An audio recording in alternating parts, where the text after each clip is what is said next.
Good morning students. Today we are discussing chapter 15th of 12th class exercise 15.7 में question number 3 पढ़ रहा हूँ. इसमें बोल रहा है कि एक कॉइन इज बेस्ड जिसमें जो है 3 टाइम जो हेड आता है और उसके बाद जो है लाइकली टू ए टेल आता है. तो प्रोबेबिलिटी ऑफ जो है टेल की ना आने की प्रोबेबिलिटी जो है टेल की जो है डिस्ट्रीब्यूशन निकालनी है. तो मान लेते हैं लेट कर लेते हैं कि प्रोबेबिलिटी ए जो है टेल की है. तो 4 में से एक बार जो है टेल आती है और प्रोबेबिलिटी ऑफ टेल के ना आने की यानी कि हेड के आने की जो है वो 3 है. 3 बार टेल आया 4 में से, तो टेल के ना आने की प्रोबेबिलिटी जो है 3/4 है. ठीक है. और इसको जो है 2 बार उछाला गया इसी तरीके से. तो प्रोबेबिलिटी जो है डिस्ट्रीब्यूशन अगर हम निकालेंगे तो डिस्ट्रीब्यूशन में क्या हमें करना पड़ेगा, x जो है हमने मान लिया है तो प्रोबेबिलिटी ऑफ x क्या आएगी, तो 0 या 1 या जो है 2 में हम उसको लेकर चलते हैं. कि मान लीजिए कि हमने कहा जी एक भी बार टेल ना आए, तो एक भी बार टेल ना आने की प्रोबेबिलिटी जो है 3/4 है और उसको 2 टाइम ट्वाइस उछाला गया तो दूसरी बार भी 3/4 है. Therefore there is a 9/16. इसी तरह से एक बार टेल आने की प्रोबेबिलिटी जो है या तो फर्स्ट टाइम टेल आएगी और दूसरी बार नहीं आएगी, या फिर फर्स्ट टाइम नहीं आएगी तो दूसरी बार आ जाएगी. दैट इज कॉल्ड कि 1 टाइम तो आएगी. इसका मतलब है कि पहली बार टेल आने की प्रोबेबिलिटी जो है 1/4 है और ना आने की है 3/4 प्लस ना आने की 3/4 है और आने की है 1/4. दैट इज कॉल्ड 3/16 प्लस 3/16 इक्वल टू 16. एलसीएम लिया 3 + 3 देयर इज 6/16. तो ये जो है 6/16 यहाँ आंसर आ गया. 9/16 यहाँ आ गया. ये 3 पे कैंसिल आउट भी कर सकते हैं, सॉरी 2 पे. 2 3 = 6, 2 8 = 16. और इसी तरह से 2 टाइम आने की, तो यहाँ पर आ गया जी हमारे पास कि या तो जो है पहली बार भी टेल आ जाएगी और दूसरी बार भी टेल आएगी, तभी 2 बार जो है टेल हमें दिखेगी. तो टेल आने की प्रोबेबिलिटी जो है वो 1/4 थी और दूसरी बार भी आएगी तो 1/4, फिर 1/16. तो यहाँ पर आ गया इसका 1/16 इज द आंसर. इसी तरह से क्वेश्चन नंबर 4 है. क्वेश्चन नंबर 4 में वगैरह find the probability distribution of the number of जो है times a total of 9 appears is 2 throw of 2 dice में जो है आना चाहिए. इसका जो है प्रोबेबिलिटी डिस्ट्रीब्यूशन हमें निकालनी है जी. तो जब 2 डाइज उछाली जाती है तो उसका सम जो है हमारे पास उसके क्या सैंपल स्पेस हैं. उसके सैंपल स्पेस ये हैं कि फर्स्ट टाइम जो है 3 आ जाएगा, फिर 6 आ सकता है, 6 है तो 3 आ सकता है, 4 है तो 5 आ सकता है, 5 है तो 4 आ सकता है. इन सब का जो है सम जो है 9th है. तो यहाँ पर जो है हमारे पास जो टोटल आउटकम्स आ रहे हैं, प्रोबेबिलिटी आ रही है जो सम आने की, वो कितनी आ रही है, वो यहाँ पर आ रही है 4/36 आ रही है. दैट इज कॉल्ड 1/9 आ रही है जी. इसी तरह से ठीक है जी. तो इसी तरह से प्रोबेबिलिटी जो है सम ना आने की कितनी होगी, that is called 32/36. There is 4 8 = 32, 4 9 = 36, 8/9 आ गई. सिमिलर क्वेश्चन है पीछे की तरह जैसे अभी हमने किया था, उसी तरह से आपने इसमें भी सैंपल स्पेस बना देने हैं. That is called 0 1 and 2. तो एक भी बार जो है सम ना आने की प्रोबेबिलिटी क्या होगी, तो अभी आपने देखा है कि probability of x equal to 0 में अभी हमने जो है लास्ट क्वेश्चन अभी किया था, उसमें हमने क्या कहा था कि फर्स्ट में 0 ना आने की प्रोबेबिलिटी का मतलब है कि पहली बार भी जो है टेल नहीं आएगा और दूसरी बार भी टेल ना आए. सिमिलरली यही यहाँ पर भी होगा कि पहली बार भी सम जो है 9 नहीं आएगा और दूसरी बार भी 9 नहीं आएगा. That is called 8/9 × 8/9. That is 8 8 = 64/81.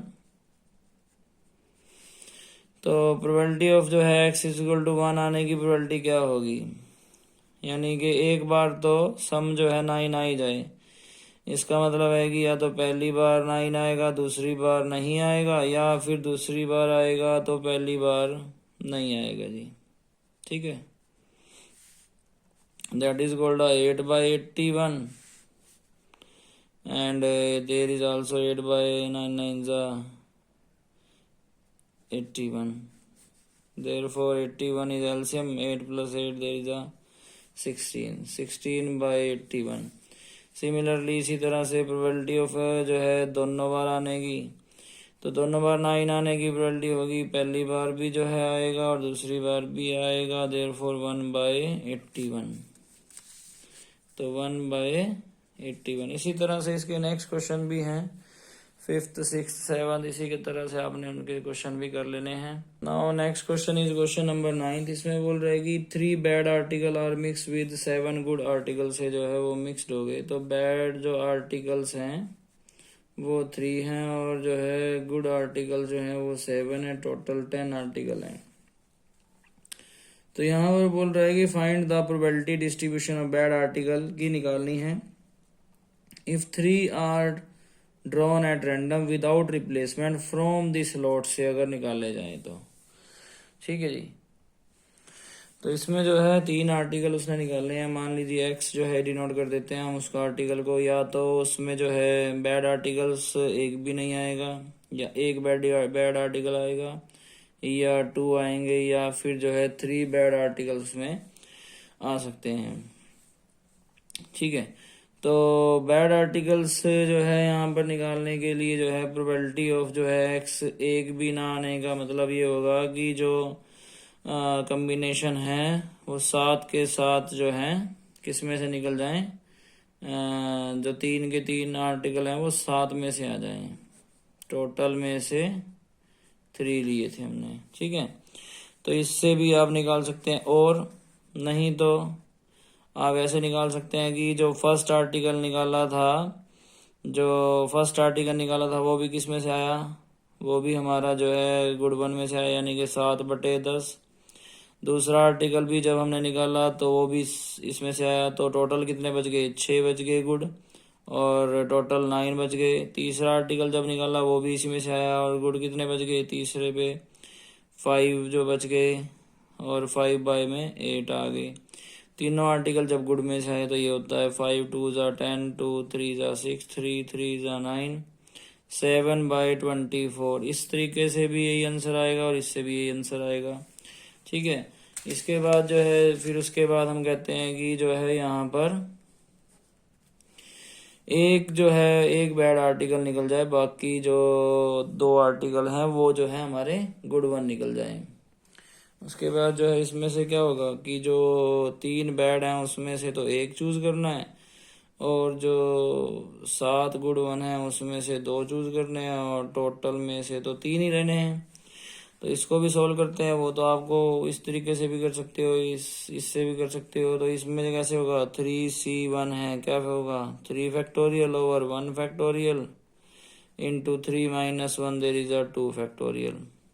यहाँ क्या है 7 फैक्टोरियल है, 2 फैक्टोरियल इंटू 7 - 2 5 फैक्टोरियल है, ओवर क्या है 10 फैक्टोरियल है, 3 फैक्टोरियल 10 - 3 7 फैक्टोरियल है।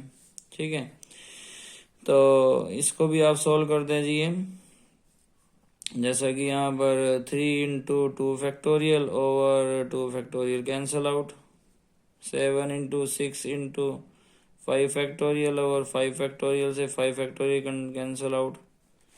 यहाँ पर 10 है, that is 10 into 9 into 8 into 7 factorial, 7 factorial है, कैंसल आउट। 3 इंटू 2 इंटू 1 हो गया यहाँ पर। तो यहाँ पर सोल्व कर दें आप, 2 3 ज़ा 6 हो गया जी। तो यहाँ कितना बच रहा है 3 इंटू 7 इंटू 3, और यहाँ पर कितना बच रहा है 3 3 ज़ा 9, 2 4 ज़ा 8, तो 10 इंटू 3 इंटू 4 है, 3 से 3 कैंसल आउट हो गया। ठीक है, और 7 3 ज़ा 21/40। ठीक है जी, ये इसकी सेकंड प्रोबेबिलिटी डिस्ट्रीब्यूशन आ गई। इसी तरह से फिर जब आगे जाएगा तो क्या आ रहा है कि प्रोबेबिलिटी ऑफ जो है एक्स जो है दो आ जाए बेड वन, तो क्या होगा 3 में से 2 चूज होंगे तो 7 में से 1 चूज होगा और 10 में से तो 3 ही चूज होंगे। इनकी निकालेंगे तो इसकी जो है 7/40 आ जाएगी। फिर जो है जब हम प्रोबेबिलिटी ऑफ जो है तीनों ही बेड की निकालेंगे तो 3 में से 3 आ जाएगी, 10 में से भी 3 आ जाएगी। ठीक है जी, तो इसकी जो है 1/120 आ जाएगी। प्रोबेबिलिटी डिस्ट्रीब्यूशन आपके पास जो है निकल कर सामने आ जाएगी कि x जो है वो 0, 1, 2 और 3 लिया था और प्रोबेबिलिटी ऑफ x कितनी आ रही है वो आपने भी निकाली है 7/24। There is a 21/40, there is a 7/40, there is a 1/120। ठीक है, इस तरीके से आप जो है ये एक्सरसाइज पूरी कर देंगे। होप सो आपको समझ में आई होगी। Thank you so much.